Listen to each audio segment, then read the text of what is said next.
MP సెగ్మెంట్లో sports స్కూళ్ల ఏర్పాటు, జాతీయ అంతర్జాతీయ స్థాయిలో రాణించడమే లక్ష్యం.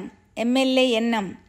ఎక్స్-ఎంపీ జితేందర్ రెడ్డి మహబూబ్నగర్ పట్టణంలోని స్టేడియం మైదానంలో 5వ తెలంగాణ రాష్ట్ర యువ అంతర్జిల్లా బాస్కెట్బాల్ ఛాంపియన్షిప్ బాల మరియు బాలికల కార్యక్రమాన్ని లాంఛనంగా స్థానిక MLA NM Srinivas Reddy, ex MP Jitender రెడ్డిలు ప్రారంభించారు.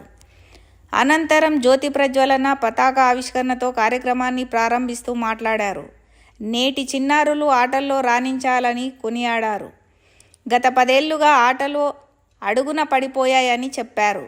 364 కోట్ల రూపాయలను మన బడ్జెట్లో పెట్టుకున్నామని చెప్పుకొచ్చారు. ప్రతి పార్లమెంటు సెగ్మెంట్లలో స్పోర్ట్స్ స్కూళ్లను ఏర్పాటు చేసుకోబోతున్నామని తెలిపారు. జాతీయ అంతర్జాతీయ స్థాయిలో మన బిడ్డలు ఆడే విధంగా ఆటల్లో ముందుకు వెళ్లాలని చెప్పారు.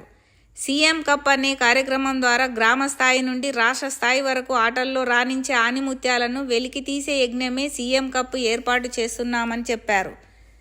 మన బిడ్డలు అందరూ జాతీయ స్థాయిలో ముందుకు సాగాలని వారికి అభినందనలు తెలిపారు.